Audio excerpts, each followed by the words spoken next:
último episódio, descobrimos o impacto de uma única artista na história cultural brasileira, a musa Anita Malfatti, as influências vanguardistas nas artes plásticas do nosso país e uma estética brasileira miscigenada só nossa. Agora, vamos nos aventurar pelas terras da literatura. Como será que a palavra escrita foi desenvolvida e renovada pelos primeiros modernistas? A literatura brasileira é algo que sempre esteve à frente do seu tempo, acredito. Ela sim escrevia sobre todos os tipos brasileiros antes mesmo de ser criticada por não representar as minorias. Você quer dizer maiorias, né? Não devemos esquecer que 52,4% dos brasileiros não são brancos, e essa representatividade na literatura de povos marginalizados foi escrita com que leitores em mente? Considerando ainda que grande parte da população brasileira, em geral, ainda era analfabeta. Será mesmo que essa literatura pré-século XX representa a nossa grande diversidade social e cultural? Existe uma geração de intelectuais que é a chamada geração de 1870, né? Ela é composta por vários intelectuais, né? O Tobias Barreto, o Silvio Romero, o Graça Aranha. E lá em 1870, eles já estavam pensando, eles já estavam discutindo o que era ser brasileiro, né? Eles citavam muito a questão da importância de abolir a escravidão, né? Que acontece só em 1888, e da proclamação da República, que vai acontecer só em 1889. Então, nesse período, existia muito a questão das teorias raciais, né? Elas estavam muito em alta. Então, aquela questão que a gente pode pensar da pirâmide, né? Que em cima da pirâmide ficava homens, brancos e europeus, né? E bem abaixo, africanos, negros, tinha toda aquela questão da ciência, de estudar os crânios. E essa geração dos intelectuais, eles estavam pensando a múltipla identidade da nacionalidade brasileira, mas ainda o europeu era visto como superior, né? Mas eles já estavam colocando como se fosse do lado, né? Então, negros, indígenas, ciganos, né? Toda essa população brasileira, né? Que não era só composta por pessoas brancas, né? Então, a gente pode ver que essa questão da identidade, da nacionalidade, ela vinha sendo pensada, assim, antes da Semana de Arte Moderna. É bom a gente pensar que desde as duas primeiras décadas do século XX, as duas primeiras décadas, quando a gente costuma tratar de pré-modernismo, né, esse período como pré-modernista, a gente já sentia na literatura paraibana esses ares, essa necessidade desses ares de modernidade, né? Sobretudo com a literatura produzida por Augusto dos Anjos, que fica meio sem uma base, um norteamento do ponto de vista dos estilos de época. A gente fica meio sem saber onde enquadrar, é um desenquadrado, né? É um fora da casinha, um fora da caixinha, ele não se enquadra em nenhum daqueles movimentos do século XIX e ainda é muito recente para ser chamado de modernista. Se olharmos para o nosso passado, os brasileiros de variados tipos e características protagonizaram grandes histórias, como a indígena Iracema de José de Alencar, mesmo que de modo muito problemático e hoje muito criticado, a alta burguesia em Memórias Póstumas de Brás Cubas, de Machado de Assis, e as camadas periféricas, destacadas pelos negros e os mais pobres em O Cortiço, de Aloísio Azevedo. Apesar de seu apreço pelo realismo, os modernistas batiam de frente com as superficialidades do parnasianismo e a idealização ufânica brasileira e de seus tipos estereotipados, tanto exaltada pelos românticos. Então, como representar os indígenas, os negros, os brancos, burgueses, pobres, enfim, os brasileiros e a sua pluralidade, sem cair nas armadilhas da idealização? Márcia Camargos diz que a saída para esse problema veio dos escritores, como Mário de Andrade, com a obra Macunaíma, de 1928. Não há nada de idealizado nessa figura do indígena, do Mário de Andrade, né? E também nem do burguês paulistano, muito menos ainda do burguês paulistano, aquele mesmo burguês que financiou a Semana de Arte Moderna, e nem do negro, assim, eles são todos ali mistificados na obra do Mário de Andrade, expostos ali em todo o seu esplendor, no esplendor da sua nudez, né? Há uma apropriação proposital para se produzir novos objetos artísticos. Qual é a maneira pela qual essa linguagem coloquial, essa reminiscência do popular se realiza nas obras, e se essas obras efetivamente chegam aos interlocutores populares. Já a Pauliceia Desvairada, publicada em 1922, na ocasião da Semana de Arte Moderna, é uma coleção de poemas que, segundo Mário de Andrade, foi inspirada na Cabeça de Cristo de Victor Brecheret, aquele famoso Cristo de trancinhas que ele comprou e levou para casa. E a família do autor, muito católica, ficou indignada. Aquilo provocou nele uma reação de tanto desgosto que ele se jogou na cama e começou a rabiscar os primeiros versos da Pauliceia Desvairada, num calor do momento que na cabeça dele surgiu a ideia de unir as novas tendências nas poesias e nos romances com a crítica a uma sociedade conservadora.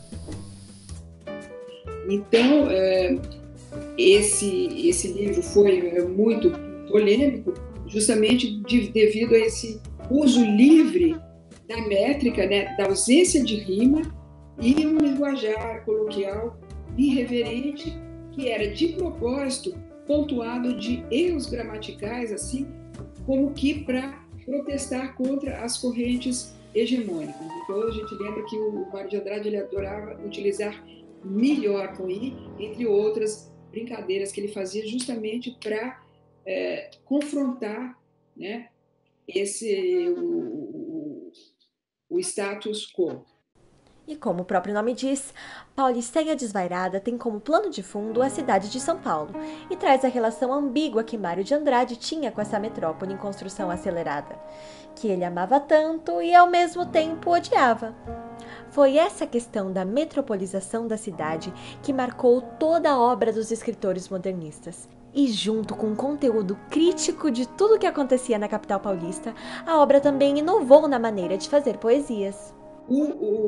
A Pauliceia Desvairada, de alguma forma, que foi escrita antes do Pau-Brasil, do Oswald, a Pauliceia se tornou um marco na literatura brasileira porque ela lançou assim quase que os alicerces do modernismo literário, né, com essa sua poesia sintética, fragmentada, antirromântica e retratando os problemas de uma cidade grande e cosmopolita que estava assim, crescendo muito, sobretudo devido ao multiculturalismo propiciado pela imigração em massa. A obra, de fato, rompeu, então, na forma e no conteúdo com os parâmetros daquela literatura comportada, então, vigente, né? Foi um marco, assim, que derrubou paradigmas e trouxe novos olhares e novas perspectivas para a literatura brasileira. Realmente a poesia foi o carro-chefe do movimento e ela se modernizou muito rapidamente e muito radicalmente. Sim! E como já havíamos contado, a tendência se espalhou por todo o Brasil, cada estado com as suas características pontuais. Como, por exemplo, a literatura paraibana recebeu fortemente as ideias modernas. E a repercussão foi forte, hein? Como na revista Era Nova e na Revista da Semana, que circularam com esses ideais da literatura moderna. A primeira começou em 1921 e, a partir de 1922, as revistas trouxeram esses ideais do grupo paulista para a Paraíba. É justamente esse divisor de águas, esse marco simbólico, cronológico, que a gente chama de Semana de Arte Moderna. Na verdade, 3 dias que vão acontecer em fevereiro de 1922 e que, de certa forma, vão abrir caminhos, né? Fortalecer caminhos que já haviam sido trilhados para uma literatura que rompesse com os padrões estéticos e artísticos da imitação, que havia sido grande, vamos dizer assim, paradigma que tinha norteado toda a literatura brasileira, toda a literatura colonial, né? Então, a partir desse movimento de 22, busca-se realmente se estabelecer uma identidade literária nacional, e a Paraíba não fica de fora disso, né? E a Paraíba teve algo muito ousado também em sua literatura. Como no Sudeste, Anita caminhava como musa das artes plásticas, Anaíde Beiriz foi a musa da literatura do Nordeste. Para o período, foi algo inusitado, porque foram pouquíssimas mulheres que ingressaram no mundo da literatura e com a liberdade de expressar suas opiniões e suas visões sobre o mundo.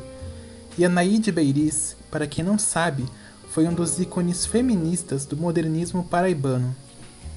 E a gente tem uma figura muito emblemática que me vem à mente agora, que é a escritora, a professora, era uma professora que foi muito, houve um debate muito forte em torno de sua conduta aqui na Paraíba, que era a Anaíde Beiriz.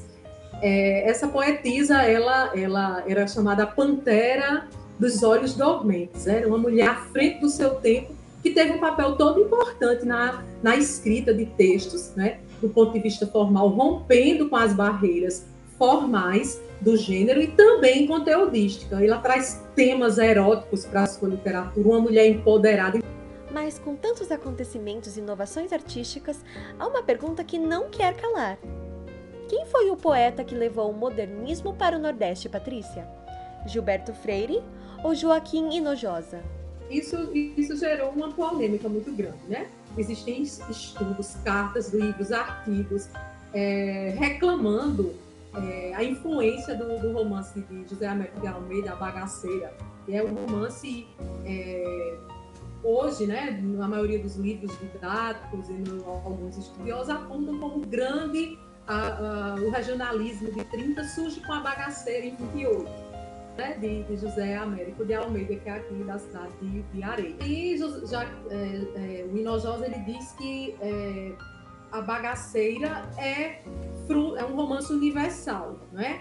Que é algo que foi produzido com as personagens e a ambientação nordestina, mas que é uma temática universal num formato moderno. Seria, portanto, uma representação na prosa das ideias modernistas, as pontas de lança lá da Semana de 22. Eu acho que as duas coisas influenciaram, né? Complementaram e deram suporte para o nascimento dessa identidade nacional, essa vontade de se escrever uma literatura, né, que tivesse a cara do Brasil, tá certo? E aqui no Nordeste, nada mais do que a cara do Brasil do que as realidades regionalistas, que tantas vezes foram esquecidas pela literatura do século anterior, né? Se a gente pensar no que foi feito aqui, por exemplo, em José de Alencar, lá na literatura romântica, a gente vai ver, era um regionalismo, mas um regionalismo idealizado, né? Não era algo que tivesse a plasticidade, a semelhança, a composição, né? A riqueza de detalhes de um Jorge Amado, de um Graciliano Ramos, que viviam aquela realidade. O saudosismo do José Lins, que esse ano a gente tem o centenário, a Paraíba inteira, né? Celebra a literatura do Zé Lins do Rei, que é um grande nome desse regionalismo modernista, que vai surgir a partir da geração de 30. Penso que eles também ficaram chocados. Sim! Como já havíamos colocado, o público conservador inteiro ficou em choque. Claro, habituados com aquela literatura bem comportada de Olavo Bilac e Coelho Neto, aqueles sonetos com rimas parnasianas, rimas bem contidas, com aquele academicismo todo, não se espera menos do que o repúdio das audiências. Bem sei. E a programação da semana em SP causou exatamente isso. Quando no palco foram também ler os poemas, de repente o Ronald de Carvalho lia um poema do Manuel Bandeira falando sobre os sapos, que era um tema que não tinha nada de nobre, né? Quem estava acostumado, a minha pátria tem onde canta os sabiás e etc., aquela coisa assim ufanista, de repente pega um animal ali grotesco, nojento, como tema de uma poesia, e como se também fosse pouco, usando onomatopeias em lugar de rimas. Ou seja, foi um escândalo enorme, eles ficavam nesse movimento pendular.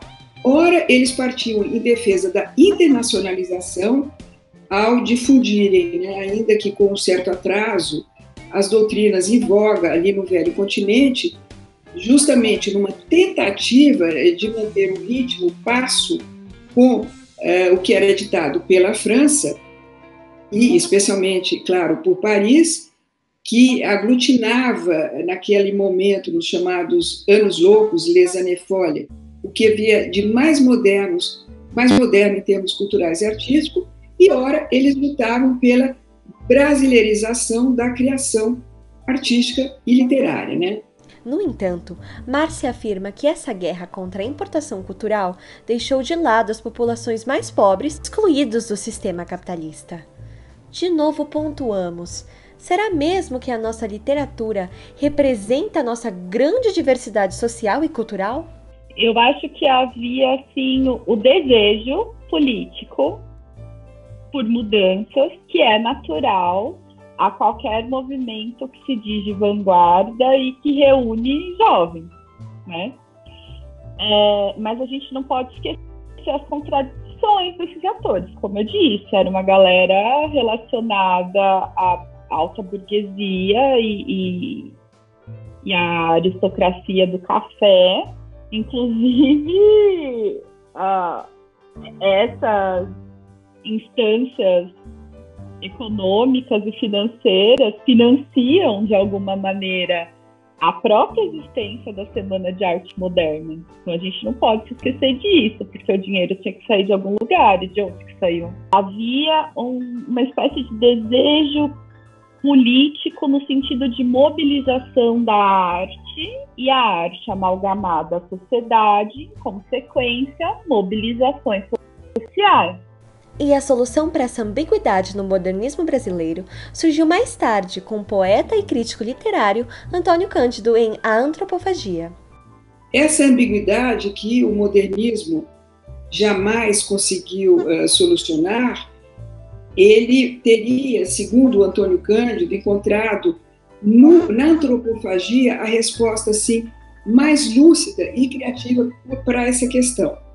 Não que as massas e os pobres ainda permanecessem de fora. Eles não participaram da Semana de 22, não tiveram voz na Semana de 22, que foi essencialmente elitista. Agora, a antropofagia, diz o Antônio Cândido, né, naquele admirável Tupi, por morte Tupi, ele resume todo esse processo da decidida incorporação da riqueza profunda do povo, da herança total do país, na estilização erudita da literatura. Além de dar visibilidade à diversidade da cultura brasileira, a literatura modernista também possibilitou uma revisão de valores e condutas da sociedade, tendo em vista tanto o que seria do Brasil no futuro.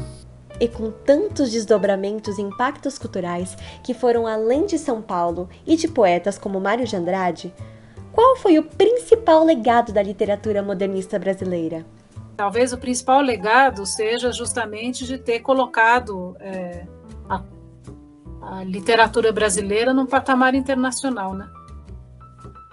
Acho que sobretudo isso, esse diálogo justamente, não que não houvesse anteriormente. E ela tem um trabalho que é um trabalho de efetivamente, é um trabalho de projeto nacional, vamos dizer assim, né? Então, quer dizer, a organização de uma história da literatura brasileira, a organização, né, e publicação de textos de vários autores, né?